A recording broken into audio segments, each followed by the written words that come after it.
on the internet and available in newsstands throughout San Diego County. Our idea is one of advocacy and being that voice for those who need to be heard. And so we're here once again with you this week to discuss some news items, to hear from you perhaps. If you wish to call in, the call in number is 858 251 6111. 858 251 6111. And I'm honored to share this time with Dr. Leonard Thompson of GOD Radio 1, where GODRadio1.com and Voice of Viewpoint have partnered in terms of serving San Diego community.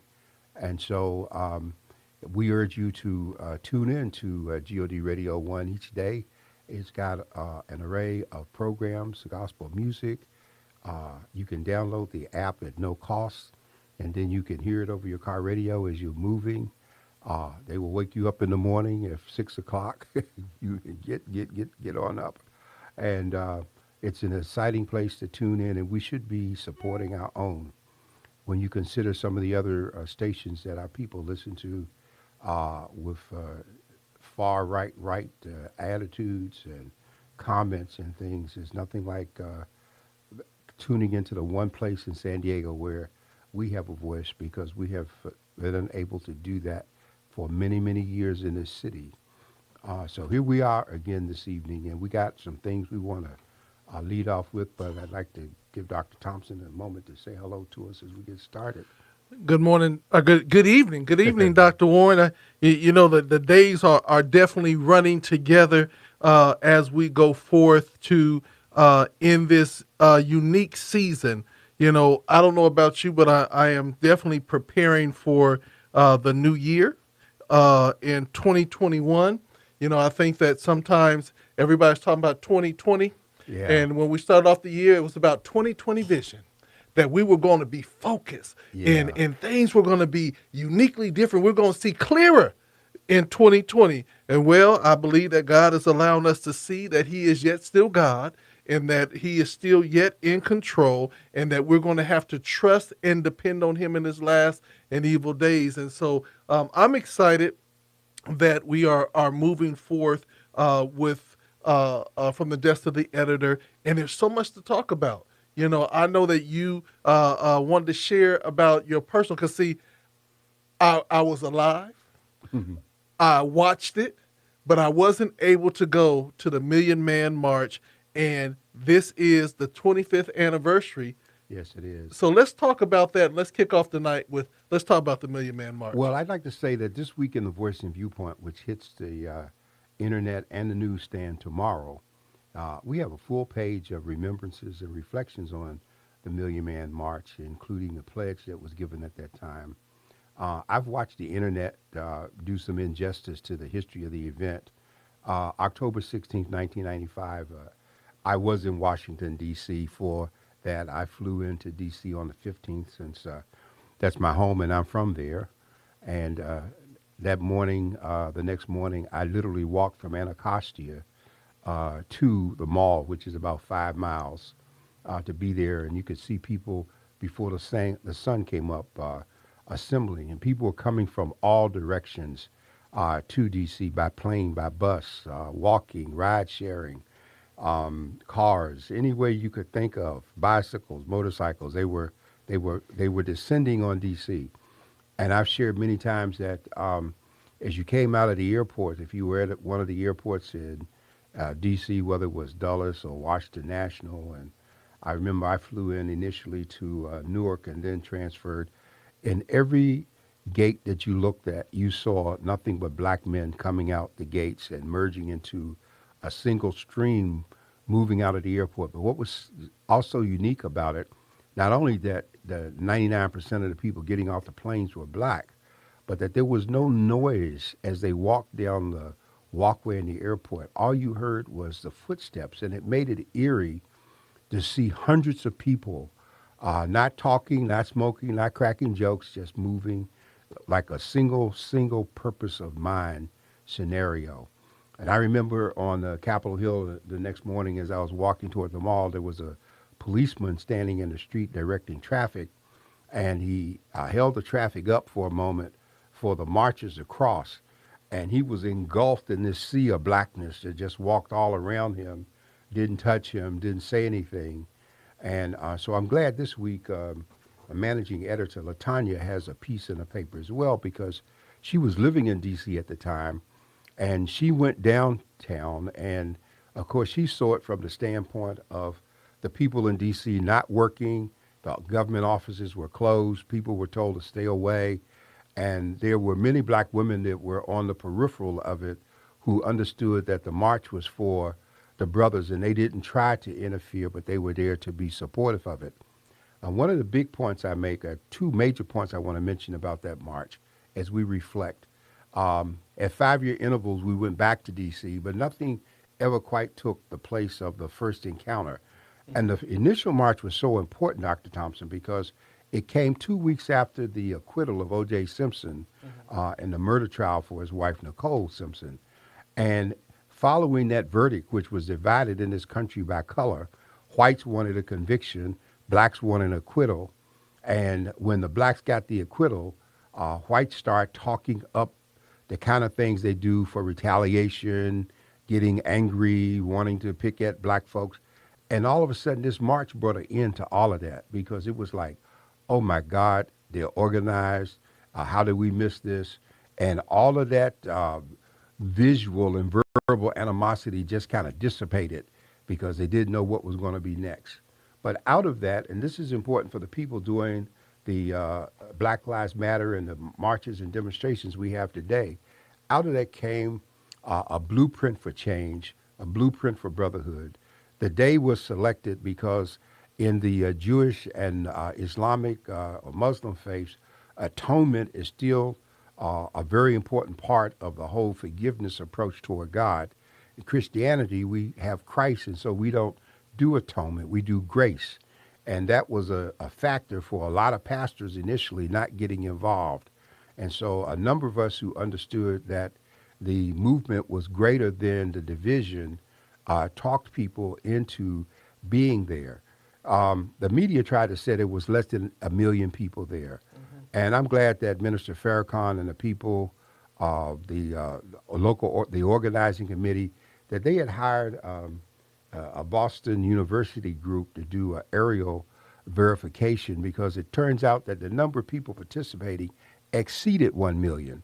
And so we know that following the march, there were efforts to have 1 million Christian men march, which was a white thing, and a lot of people wanted to come back and try to do something to overshadow the impact of what had taken place.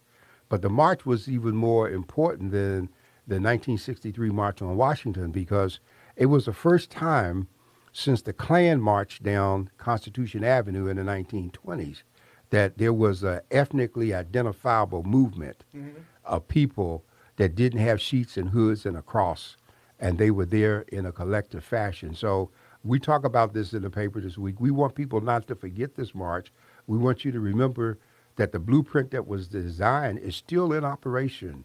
The brotherhood, the work that was done with people in prison and reaching families, the local organizing committees that we still have here and around the country, they never stopped working. And so this is important because we got people in the movement today who weren't born when that was done. And we don't want people to think that nothing happened until just now. We see this as a continuation of a struggle that started then. So is there going to be another march? Well, instead of another march, there have been ongoing marches, plural. Because if you look across the country, the way people have turned out by the thousands in terms of marching against our police issues and economic issues and the administration with this president, I think that expression exceeds a single event. And I think that's why when they had the anniversary gathering on the mall following the 1963 civil rights, the March on Washington Dr. King did, and Reverend Sharpton was one of the key organizers this year in August, that they referred to thousands in terms of people because the exact number was no longer as important since we were marching all over the country in cities every place, and that people are rising up consistent with the guaranteed rights of the First Amendment, and that's an important thing. So let me ask you a question.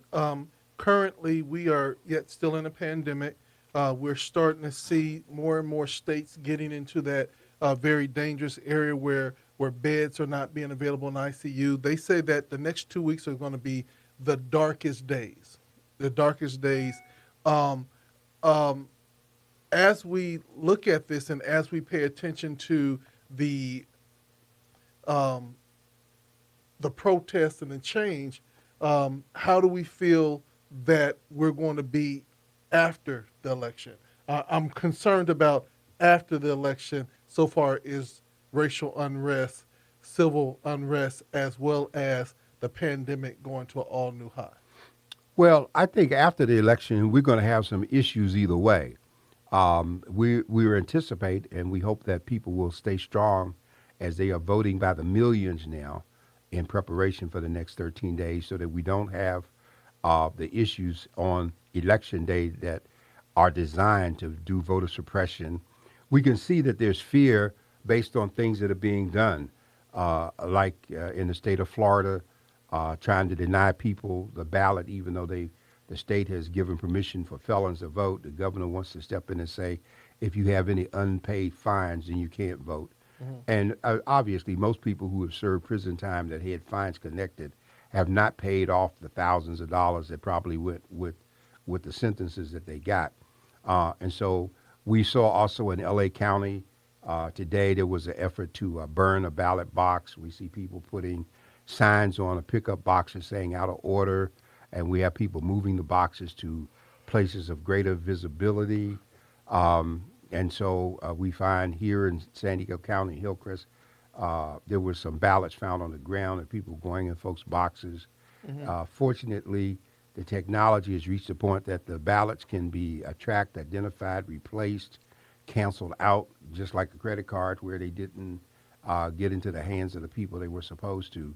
And so people are voting in massive ways. They're taking chairs, umbrellas, books, sodas, pizza, and they're going prepared to wait in line for the hours that it takes for them to get the vote.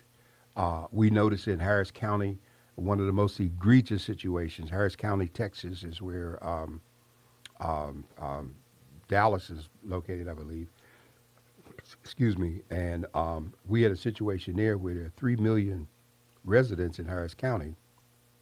There was an effort to successfully limit the ballot pickup to one box for the Mhm. whole county, which is just utterly ridiculous. And I like what we saw happening where on the first day, I believe, in Texas, over 200,000 people voted, Mhm. and they're turning out. They turned out the same way in Florida, North Carolina, South Carolina. Those major states, they are voting in massive numbers in Pennsylvania, where there was also an effort to limit pickups. And the postal employees have rebelled against the effort to use them as a means of stopping the vote, even though they were people now have are being told they can have some confidence in what they mail and what's returned. And once the thing is mailed, just like a priority mail package, you can track where your ballot is right Mhm. till it's is actually checked in. So we have a lot of things available to us that we didn't have before, and we have a lot of people out there working. And the fact that so many efforts are now being made, like a police officer voted today in one place in his uniform with a Mhm. Trump mask on, Yeah. which was just utterly unacceptable. And so this is all to create fear. Mhm. And I like what happened in Michigan, where a lady that was 98 years old made her family drive her 300 miles so that she could vote at the register of voters and hand in her ballot personally. Yeah, I saw that, and one of the things, that is um, with the different the voting and the pushing, the push through to get to the polls. People are taking friends. They're ride sharing. I didn't want to play with it. They said my ballot was on the way. I said nope. I went right to the registrar voter. she looked at my signature and she said, "Well, that doesn't match the signature on file." I said, "Oh, I'm sorry, that's my other signature. Let me put my government signature down." And Okay. then I did it. She said, "That's it right there." And Okay. me and my wife, we voted. And look, when you go to the registrar of voter, you put it in the box and you can see them counting in the next room over. So you know it just got to go across the hall. You know that. And the day that we got our ballot in the mail on a Monday, 3 weeks ago, the following day, we drove our ballot out to the register of voters to the pickup point that was right Hmm. outside the door where the people were there with the badges and everything. They worked for the register of voters and put our ballots in their hands, and they took them, put them in that box and carried them inside the building. Hmm. So, yes, and if we do it now, we don't have to worry about the lines. But what's so significant as you watch the footage is to see the length of the lines and that people are waiting 2 and 3 and 8 and 10 hours. They're determined that they're going to vote. And so I think this is, as Obama said, and I agree with him, this is the most important vote in the history of this country since we've had the right to vote because of what's at stake with it, by all means. Yeah. So let's talk about what do you think the impact of Obama hitting the campaign trail for the last 2 weeks? I think the impact is just going to be awesome.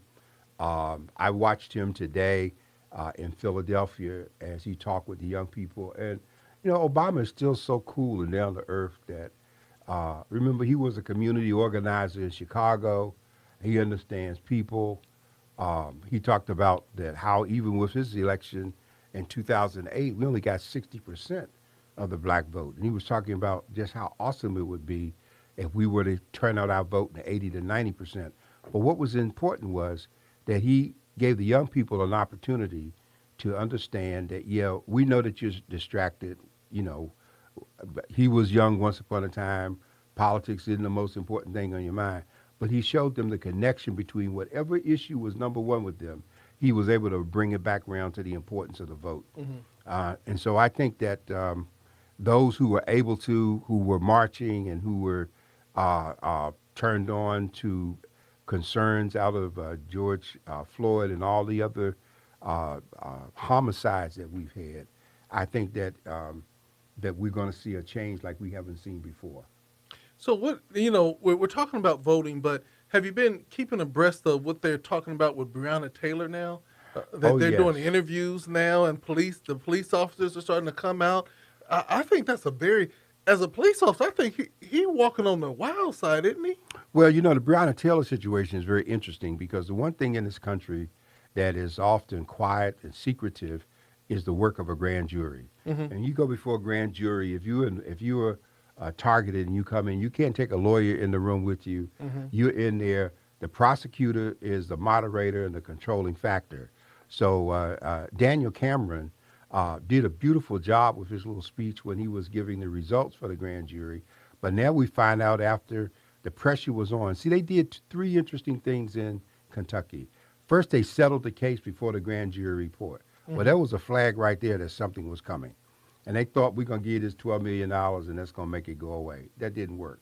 Hmm. Then the grand jury report came out, and Ben Crump and all of those lawyers challenged in court, and they got the court to release the grand jury transcript. And then the judge today gave permission for the grand jurors to speak openly. And this is when other juror came forth and made it clear that Daniel Cameron never even mentioned the word homicide in terms of the presentation.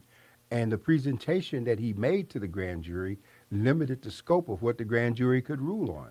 So he could come back and say that they didn't rule that there was a homicide, and he played up the point that the one who was charged with reckless endangerment, discharging his firearm, the bullet went into the apartment of a white couple, and nobody wanted to address the fact that this lady had been shot all these times. And Hmm. so they have really come up with it, and people are not letting it go to rest. I don't think they're going to be able to they want to think it's over. It's not over. I understand Cameron had to hire bodyguards Hmm. because of the threats that are being made on his life. And his situation is compounded by the fact that he is a young black man in a unique position as the first black attorney general, recently married a white woman in Kentucky. So that still further alienated the community, not in terms of just blatant racism, but the kind of compromise it represented. He won 123 of the 130 counties in Kentucky when he ran, and he used to work for Mitch McConnell. And so everything pointed to him being compromised, and they're not going to let it go. They're not going to stop, and they might have to go back and redo a grand jury and reconvene, Hmm. and have somebody else present the information all over. I think they're going to do something because if the people won't let it rest, it won't go away. You know, it interfered with the Kentucky Derby. It's Hmm. interfering with everything on an ongoing basis. Yeah, and one of the things I think that's really important is that the if it is important that we keep the push going because in a way some people feel that it's hit a peak, and if they keep holding it out it will die down, but you have to keep it climbing until you get to the result that achieve results, because that is the name of the game. If they can outweight you, you feel what I'm saying? And see, that's what happens with so many social issues. That's why the opposition feels comfortable because historically, most of us, beyond those people who were the early boots on the ground in the civil rights movement, who stayed the course, like with the Montgomery bus boycott that went on over 300 and some days in terms of what they were doing, uh, people at great sacrifice stayed the course. Hmm. They're not used to us staying the course because, as a rule, most black folks will be with something for a moment and let go and fizzle. Hmm. But see, this wasn't just black. I mean, Hmm. you got in many instances with the protests and demonstrations going, you got more white young people involved than African Americans, and a lot of it makes sense in terms of our demographic proportion of the population. So it's not going to go away Hmm. any more than the people in Washington, are going to go away in Portland in terms of demonstrations and the things that are happening. So do you have any updates on Portland? No, except that there's a lot of discussion about what happened with the actual shooting of the individual that killed a person there, and it's coming out now that when the police went for this person, they didn't give him a chance to surrender or anything. It was basically an execution. So I think that right now, every effort is being made to channel all of the unrest and concern to the voting box. Okay. Got to get it to the ballot box, and we just can't have anything in the next 2 weeks that's not connected to getting out the vote, because anything else is a distraction to stop people from voting. Now, before we go to a commercial break, what are your thoughts about what's going on in Nigeria with the police, the soldiers opening up on the protesters that are protesting again about brutality? They opened fire and killed or shot and killed multiple people as they protest. Well, it's not surprising in terms of the tension in Nigeria is an issue that many people should look at because Nigeria has one of the most educated, unemployed populations in the world.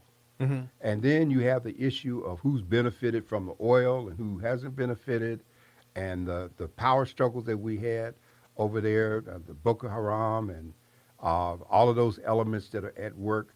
We got a lot of stuff going on. But I think that while we talk about Nigeria, let's not forget that Trump is trying to shift attention to the Sudan and make peace over there to show some semblance of a foreign policy outreach at the same time that he's talking about trying to pull the troops back in, bringing folks home.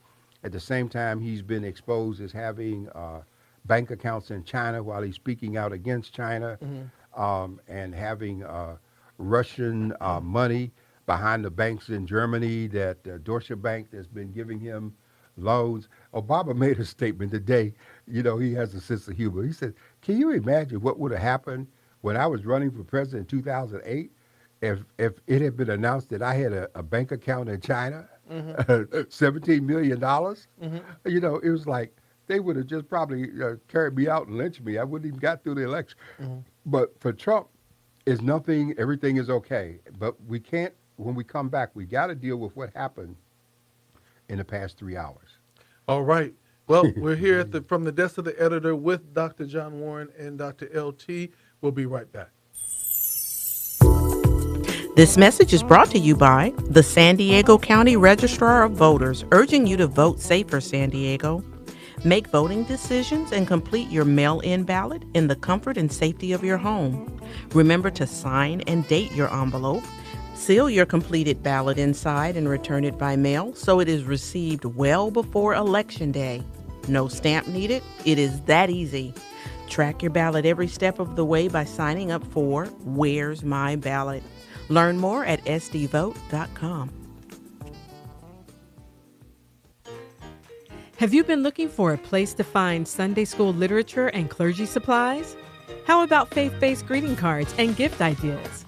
I encourage you to visit See Christ Bookstore, a locally owned and operated Christian bookstore. You'll find a wide range of faith-based materials, from clothing and music to church furnishings, decor, and so much more. See Christ Bookstore is your one-stop shop, located at 7733 Palm Street, Suite 101 in Lemon Grove, California, 91945. You may purchase in-store or online at www.cchristbooks.com. That's CCHRIST books.com. For more information, call 619-337-7713 or visit the website at cchristbooks.com. May God bless your day. The San Diego Voice and Viewpoint newspaper is San Diego's oldest and largest African American publication. We bring you news for and about our community. Your stories matter to us. Thank you for allowing us to serve you for nearly 6 decades. Your support enables us to continue to forge ahead, informing you with news tailored to your needs.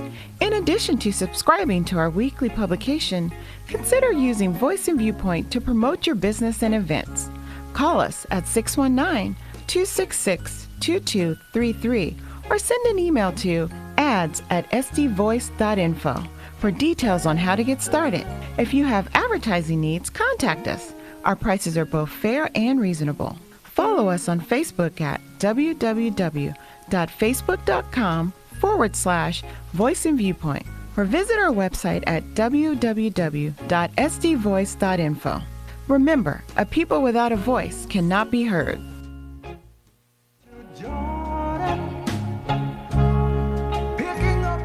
Well, welcome back to the desk of the editor, from the desk of the editor with Dr. John Warren and Dr. LT.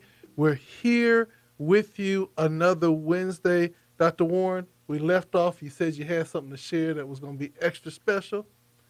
Oh, yes. A couple of hours ago, there was a press conference held by the director of the national security, the national intelligence director, and the director of the FBI, speaking to the assault that's being launched on this election by both Iran and Russia.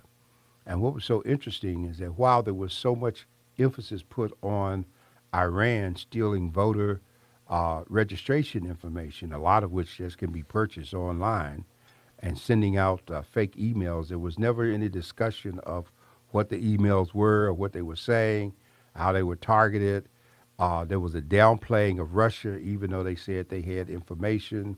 And the media commentators on CNN and MSNBC talked about how, in the midst of this, they mentioned the president's name and how this seemed to be directed toward reinforcing what's happening, as if the attacks are coming against him, when he and his Proud Boys and all of those other entities that he's telling to stand back and stand by instead of stand down, and not calling by name, that these are the people who are out there moving to try and intimidate. And the FBI directors made it very clear that people who interfere with this election nationally, it's a federal offense and they will be going after them.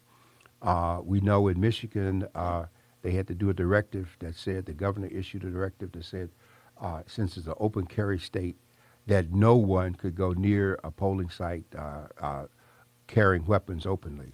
Well, I mean, you said that, Dr. Warren. and it just sparked a little in my system. How is Donald Trump not just really concerned that someone openly tried to kidnap or planned to kidnap and probably torture and kill the governor? That's some crazy stuff. Well, not only that, but they also threatened a mayor following that, and they're still making arrests. But remember, from Trump's standpoint, if you're a Democrat, then it's open season on you. It doesn't matter what happens to you, because he's still getting on the stump, making all kind of noises about the Democrats. And I think it's very significant that with this debate coming up, you know, in what, just a few hours, that with the debate, this final debate coming up, that they have made the decision, the commission's made the decision to cut the mic off. Well, hold on, if he Dr. won't- Warren. What'd you say? Come on, Doc. What'd you say? That But I got. It's, off if he won't see, stop just talking. like that. See, they just cut you off. They're just gonna cut him You know, off. and if you keep on, just cut them. Yeah, Yeah, that's they gonna gonna cut cut him them off. Yeah. Yeah, but you know that's an old trick there, because the acoustics of the room have to be so that when the mic is cut off, it makes a difference. And I think he'll probably scream and shout. I hope they have the plastic screen up like with the Kamala vice and- presidents, because he'll be spitting, shooting spittles all over across the room and everything with the kind of anger that'll be going on behind and not being heard. I am wagering that when they cut off his mic, he's gonna reach into his pocket and pull out a bullhorn and just keep on talking. You might take one up there. You know what I'm saying? And But don't give him ideas. yeah, because Yeah. you know, I can literally see it. Like they cut off his mic and he'd be like, "You can't hold on now. This one." Well, he's got a mockery, but I think that we need to keep an eye on what's happening. The number of Republican people, conservatives, lawmakers, judges, military, the people who are boldly coming out and announcing support for Biden is just unprecedented. Yeah. And it has obliterated the whole concept of a party line. And I think that the Republicans know that following Trump, they'll have to rebuild a party. But I want to add an observation to this. You know, it was observed that in this particular Congress, they've only passed about 7 pieces of legislation. And they made reference to there was a time when the Congress would pass several hundred pieces of legislation because they were a working Congress. And when they were talking about that, my mind went back to the 89th Congress when Adam Clayton Powell chaired the House Education and Labor Committee. And during the 6 years that he chaired that committee, he was responsible for the passage and implementation of 60 major pieces of legislation. And so that was everything from elementary and secondary education to school lunch to arts and sciences to labor laws. I mean, it's just across the board because it was a working session. And now these people are not working. And when you look at the one obstacle to everything is Mitch McConnell, that this one man in the past 12 years, because I count the 8 years of the Obama administration, or 4 of them at least, before the Republicans took the Senate, that he will sit on help in terms of rent, health care, food, jobs, unemployment, everything that was passed that people have been waiting for, he has disregarded. Yet he could rush through hearings on Amy Barrett, and he could schedule for next week a vote on the floor to put her on the bench before the election. And so he is the one. And the people need to turn an eye on Kentucky and get this woman elected that will take him out of the picture.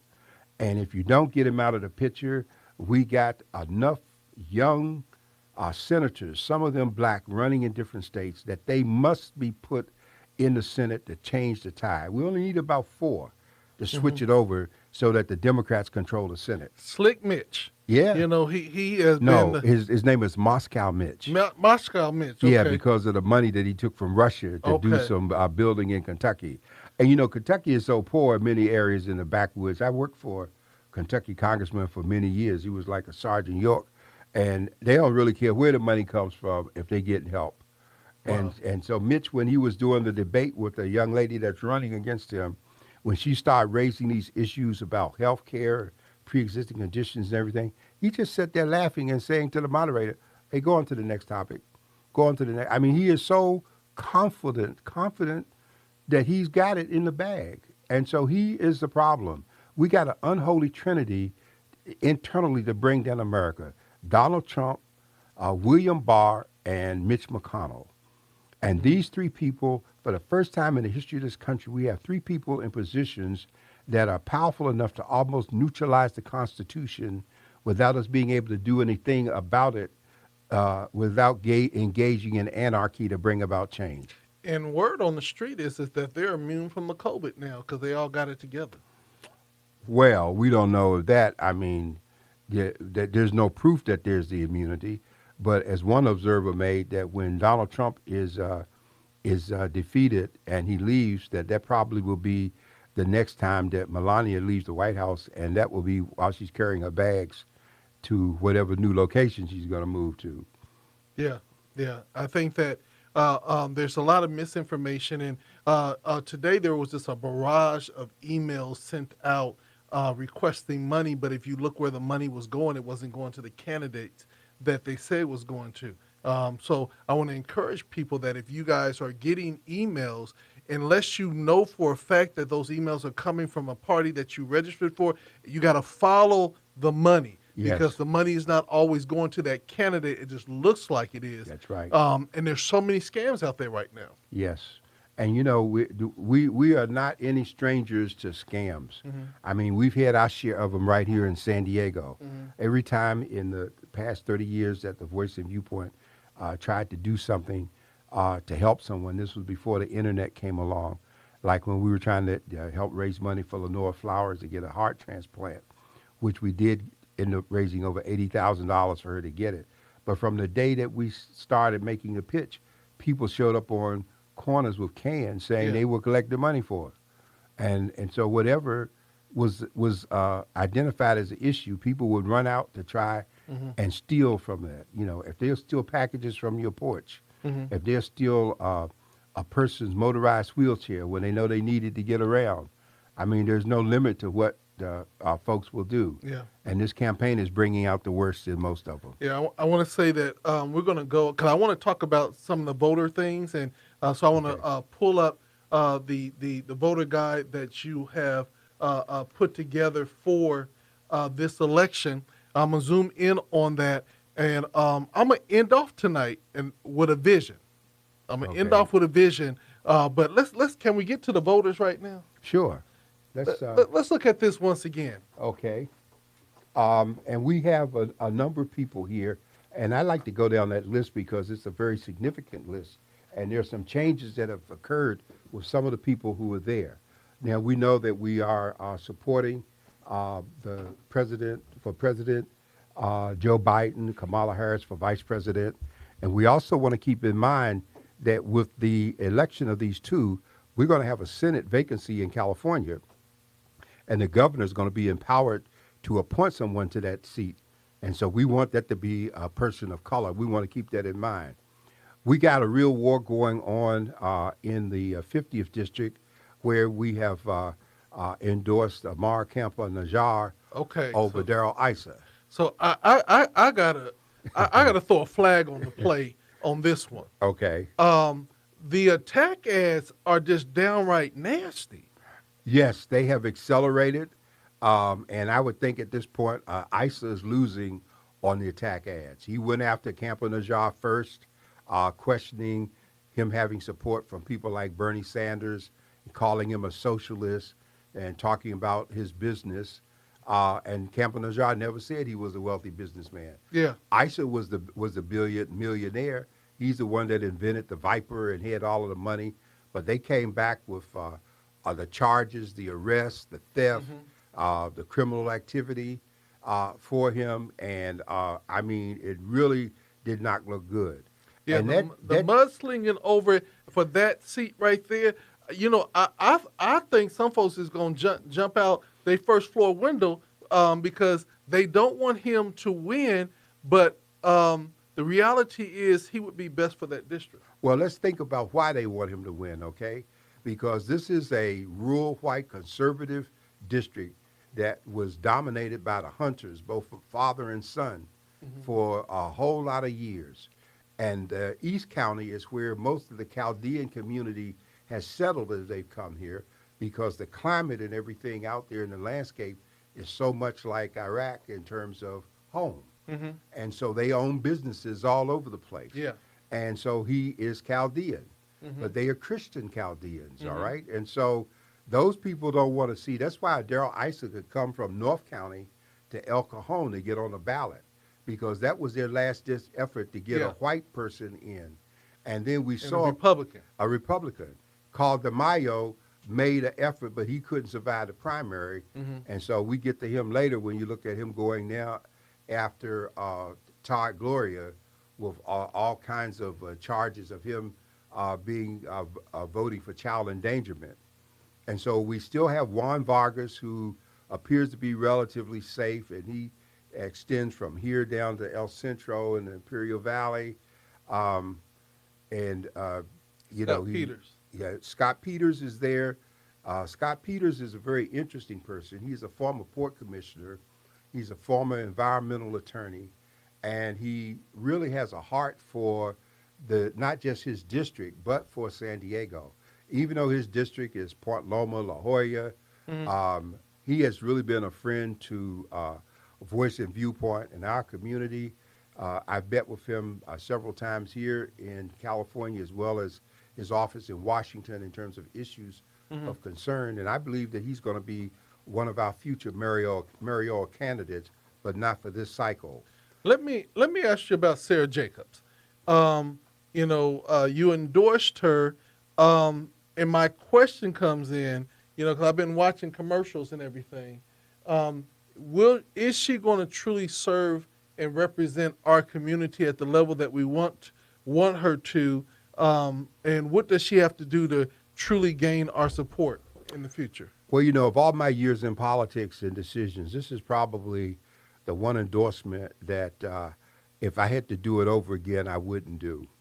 And I've been very disappointed in Sarah Jacobs' media blitz and the whole appeal that she seems to be making toward the conservative element of the district. Remember, she ran for Congress before in the 49th district and came in third. So she came down here. But the biggest, strongest point for Sarah Jacobs has been the desire not to have Georgette Gomez represent us. And Georgette has represented District 9. Many of us in Black Men and Women United endorsed and supported her before. She's done some things, but Georgette has basically been missing in action in terms of her accessibility. And Sarah Jacobs seems to be moving in that same direction, that if you watch her commercials, you don't see any people of color in them. You don't see, she's been in the community and she's talked with people, but as we say in the hood, you don't feel her. Okay. And so Georgette has launched a very aggressive campaign about her being the grandchild of a billionaire. And then we see she spent, she's put over $3 to $4 million of her own money into her campaign in terms of it. We saw that kind of effort to buy a seat once before with Meg Whitman when she ran for governor, and she put all of her money into it, trying to get the seat, and it didn't work. And so that one is one that people who are still have an opportunity to vote, they really need to think about how they're going to do it. Well, I'm going to jump in and say this, that I like to see her win. And you know how they say you get the first 100 days? I'm gonna look for her 6 months in, and I want to see where we're gonna be 6 months in. I believe that with our help and encouragement, she could turn it around. Well, I think she could, but as I've said, and I'll say again tonight, if she wins, and I hope she does, because she's the lesser of the evils from my standpoint. But we start campaigning for her replacement shortly after she gets there if we don't see any changes. Because this is not just going to be a free ride to Washington to just take up a seat, because I like being there. And so I think we have to really hold our feet to the fire. And people that she's taking Susan Davis's place. Uh-huh. Susan had a good ride because she was in. The party loved her and people knew her, so she could have been there forever, and it wouldn't have made a difference. Georgette got a slight jump because she got the county Democrats to endorse her, so she has a vote of the county Democratic of the Democratic Party, Yeah. and so a lot of people will have to carry her name on their materials, but that does not mean that she can't be subject to what we call in politics the Bradley effect. Mm-hmm. And the Bradley effect is what happened with Tom Bradley when he was running for reelection, and everybody swore that they were supporting him, and yet when the vote came in, he didn't get it. Yeah. Okay, and so that could very well be the scenario in terms of what happens. There's a lot of activity there on that second row there. Yeah, and I would say that, even when Sarah Jacobs' question came in, why do we despise people with money? I would say on my part, I love people with money. I think that people with money that have the tools to actually accomplish some things that we are unable to accomplish without money. I think that sometimes people feel like their money can buy them position or buy them love or buy them respect, but at the same point, at the end of the day, money is just the tool, and we all can at some point access money to do the things that we want. It's a little bit harder for some, a little bit easier for others. But like I said, I'm always looking at giving people an opportunity to prove us wrong. Right. In this time and season, and also want to encourage. So sometimes having the dialogue, I think that is so important. To have the dialogue when things are not going right. For some reason, people can always share with us, when they're disappointed or don't like what we do, and they'll share with us, and we listen and we receive. But I think that in this season, we're going to have to be so real with our elected officials because we're going to need them to be active in our community, not just holding positions anymore. Well, I think also, as I've tried to point out editorially, that not only do we want to hold people accountable, but we have to know what we want ourselves. Yeah. So we have to develop a priority list of programs and agendas. And I know I've made the observation that the Latino or the caucus, they've held meetings and they have developed policy statements in terms of things that are important: immigration, education, labor, all of these things. And people are looking at these things in terms of how they're going to vote on them. So this is a very important election, and we want to make sure that we vote, and we don't want to vote just because a friend tells us to vote for someone. Mm-hmm. Now, when we get down to our state offices, and we got 4 people down there that we have identified. Toni Atkins comes from San Diego. She has been in Sacramento. She's in the Senate. She's president pro tem of the Senate. For the first time in 40 years since Jim Mills, we have someone from Southern California, being San Diego, who's president pro tem of the Senate. And so that's an important position to hold. And between she and Shirley Weber, a lot of activity has come south in terms of recognition that we never got before. Because back in the 90s when I was running for state office, all power stopped at L.A., and there wasn't any concern about San Diego, and we didn't have a voice. So we've got things happening here. Brian Mainshine in the 77th District has always been a good person, a friend across the board to people, and I've always supported him and know him and his family because of the heart that they have as really good people. Now, we have an issue with Lorena Gonzalez, our representative from the 80th Assembly District. We know Lorena comes from labor. She's the wife of County Supervisor Nate Fletcher. Lorena is also the person who sponsored AB 5 Yep. and was responsible for getting AB 5 passed. For those who don't remember, it was taking the court decision that came out of the Dynatex case and took all of the people who were independent contractors and required them under AB 5 to be treated as employees with benefits. Mm-hmm. And so that knocks out Lyft, Uber, and all of these part-time drivers. It also knocks out newspapers such as us in terms of freelance writers, distributors, and all of those jobs that are critical during this pandemic. Now, I want to keep the record straight that this was done before the pandemic hit, because some people have tried to make it look like the pandemic brought, but no, this was pre-pandemic, and there have been some bills passed since then.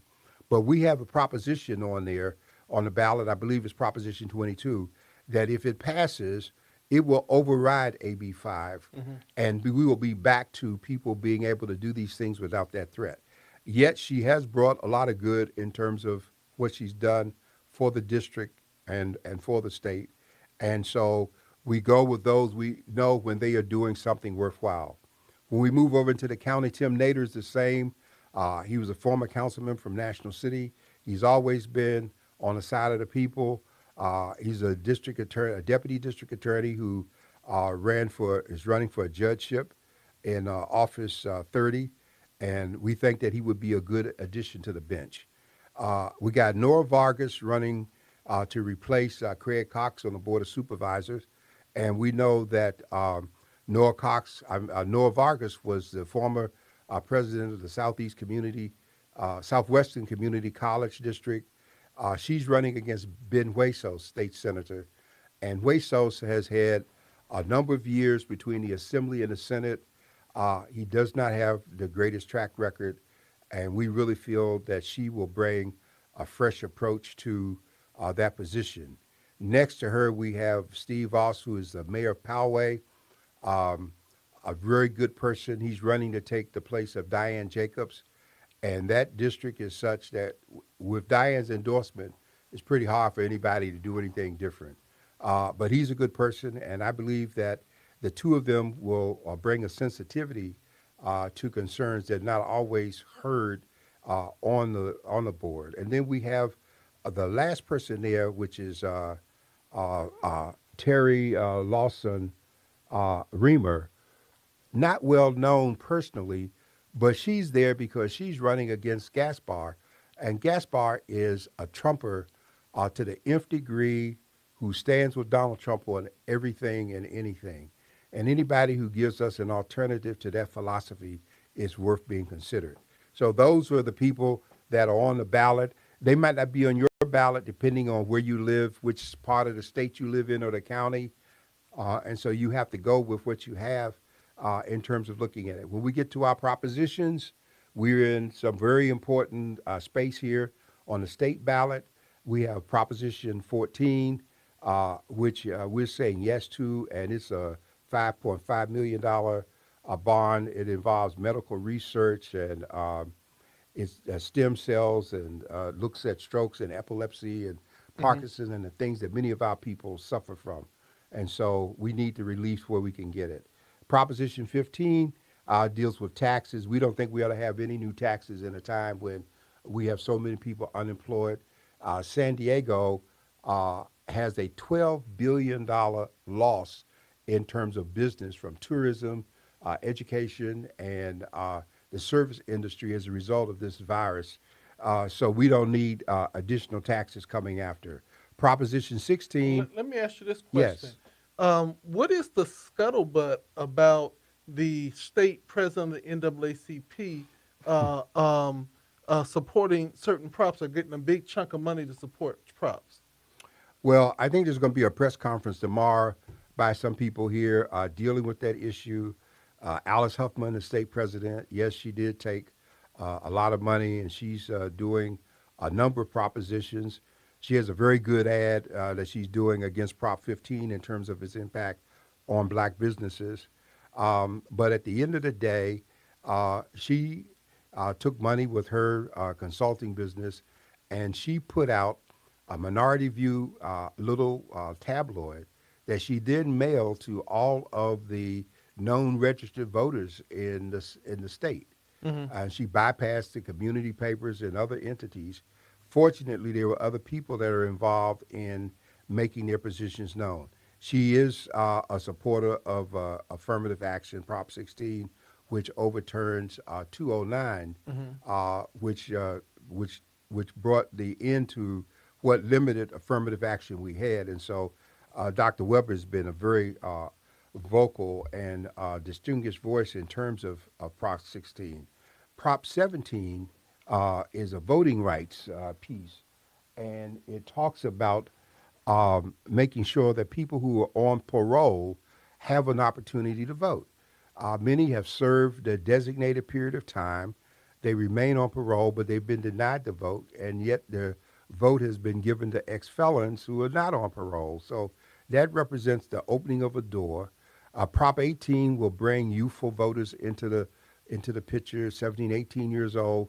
18-year-olds will be able to vote. So we're recommending yes, and we saw the importance of this element based on the survivors of the school shootings and the extent to which they've organized. Prop 19 is a very important proposition, especially for seniors, because Prop 19, we call it home protection, and it allows people 55 and older who are severely disabled or victims of wildfires or other disasters to keep lower property taxes when they move or rebuild. And so a lot of older people have lost their homes in this mirage of wildfires that we've had. We notice that the way the property taxes go, if a new home is built to replace the one that burned down, it's going to bring the current tax structure with it, which is going to be out of the reach of many of these people whose homes were already paid for and they were on fixed income. So that whatever credit they had or status, if they were in the age group and a victim, according to 19, then their tax base would move with them to wherever they move, which is a very good idea. Now, Prop 20, we just mentioned it as crime, but what it does is, if you push it up some, Prop 20 deals with people who, you might remember about 4 years ago, we had two propositions passed, Prop 47 and then Prop 57, and because of the kind of pressures being put on the California penal system by the federal judges in terms of being overcrowded, there was a court order mandate to reduce the level of people in our prisons.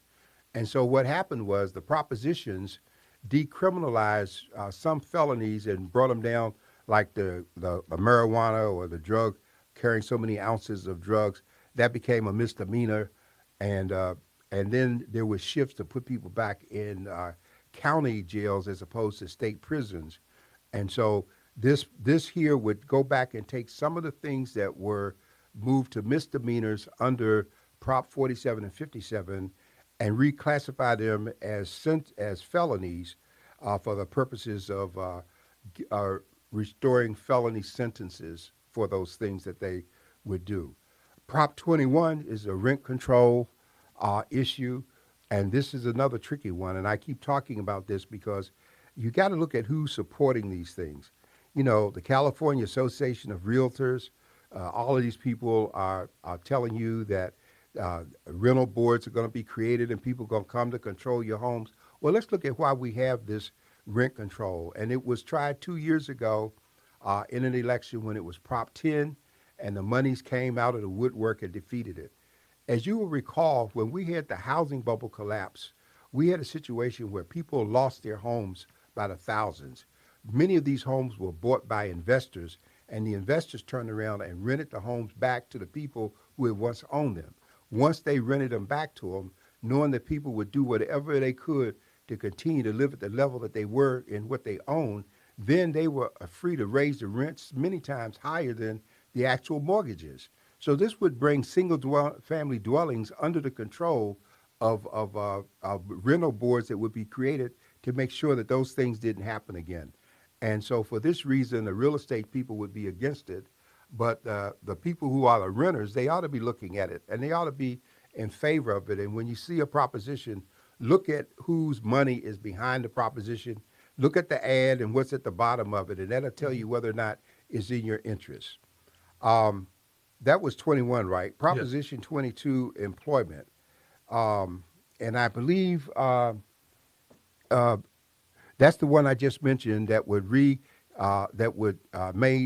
it possible to maintain the Lyft Uber drivers, the people who were classified as 1099 or part-time. They would not have to be hired as full-time employees. And I believe it's Lyft or Uber has a court order against them. And so AB 5 would kick in full effect by the end of October next week. And if this doesn't pass on November 3rd, then some of them are just going to go out of business and leave California. And so this is something, in view of the pandemic, I think people should be voting for Prop 22, which would negate AB 5, sponsored by Assemblymember Gonzalez. Well, we've been going through this, and we are out of time. We're going to have to All pick right. this up next week, Dr. Warren. Okay. Any final words? Well, we just want people, I would encourage them to look closely at Proposition 25, because Proposition 25 would remove money bail, and no longer would people just get out of jail based on how much money they're able to have. If you look at what happened in Minnesota, where the cop who killed George Floyd, they gave him $1 million bail, and in the past week, all he had to do was come over for $100,000, and he's out of jail. Out of jail. And there's some things that people shouldn't be able to get out of jail for. So that is crucial. And Prop 23. Prop 23 dealing with the dialysis, and you see the poor brother crying about how he's going to die if it passes. And this is one people are going to have to look at where they are personally. Because on the one hand, putting a doctor in a clinic, restricting the ability to close, monitoring infections, and making requirements there for who can pay so they can't turn people away because they don't like the money source. That's important. Statistics show that many of our people are on dialysis, and do understand this, people, that African American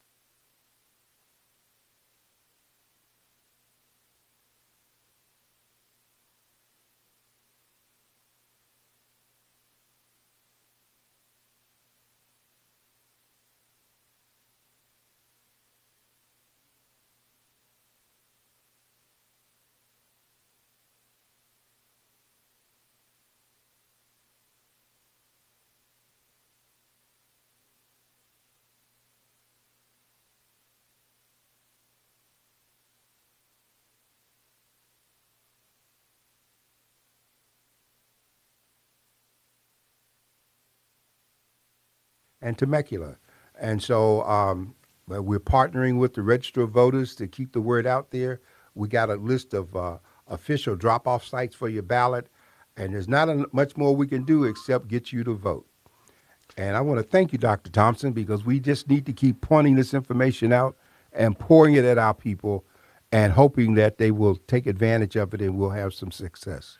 So again, we want to say from the desk of the editor, from Dr. John Warren and Dr. Leonard Thompson, we're going to say adieu for another week. We'll see you